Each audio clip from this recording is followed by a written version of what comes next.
Teman-teman, tahu nggak sih kalau di masa penjajahan, pendidikan itu cuma buat kaum elit. Rakyat biasa susah banget buat sekolah. Tapi di tahun 1908, sekelompok mahasiswa mulai sadar dan bikin organisasi buat memajukan bangsa. Nah, yuk kita bahas lebih dalam. Organisasi ini berdiri pada 20 Mei 1908 di Batavia, Jakarta. Yang mencetuskan idenya adalah Dr. Wahidin Sudirosodo, seorang dokter yang peduli banget sama pendidikan pribumi. Idenya diterima oleh Dr. Sutomo dan mahasiswa Stovia lainnya.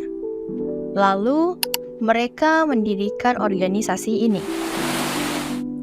Biar makin rapi, mereka ngadain kongres pertama di Yogyakarta pada tanggal 3-5 Oktober tahun 1908. Di kongres ini diputuskan beberapa hal penting seperti 1. RTA Tirtokusumo jadi ketua organisasi. 2. Kantor pusat organisasi berada di Yogyakarta. 3. Organisasi ini fokus di bidang pendidikan dan budaya, bukan politik.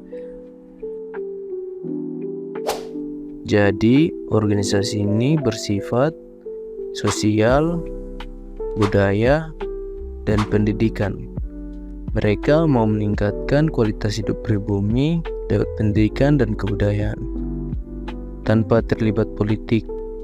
Slogan mereka adalah India Forward atau India Maju, yang artinya Indonesia harus berkembang. Nah, tadi kan kita udah bahas gimana Budi Utomo berdiri dan berkembang.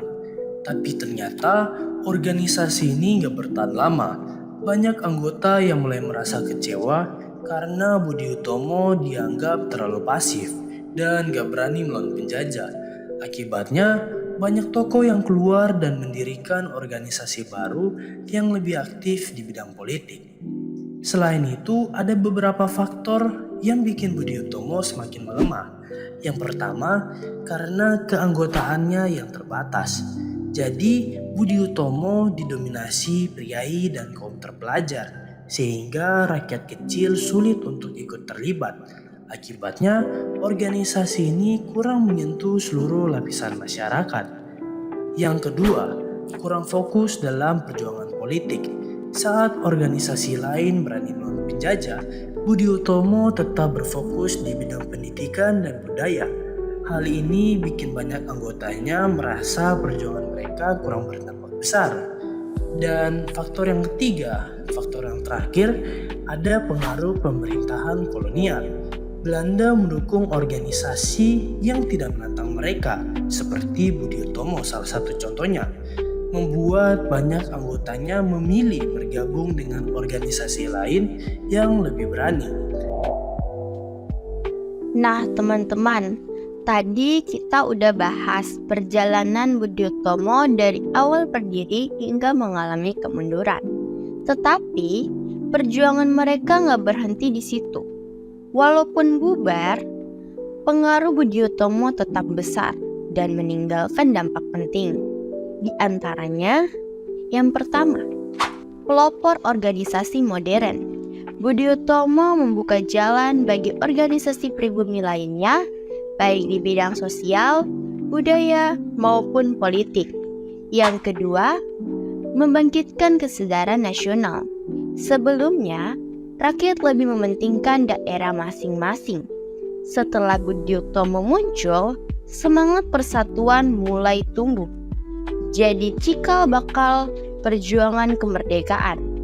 Yang ketiga, lahirnya Hari Kebangkitan Nasional pada tanggal 20 Mei 1908 ditetapkan sebagai Hari Kebangkitan Nasional, menjadi simbol awal. Jadi, walaupun Budi Utomo sudah tidak ada, semangatnya tetap hidup dalam perjuangan bangsa kita. Jadi kesimpulannya, walaupun akhirnya melebur, Budi Utomo tetap punya peran penting sebagai organisasi pertama yang membangkitkan kesadaran nasional.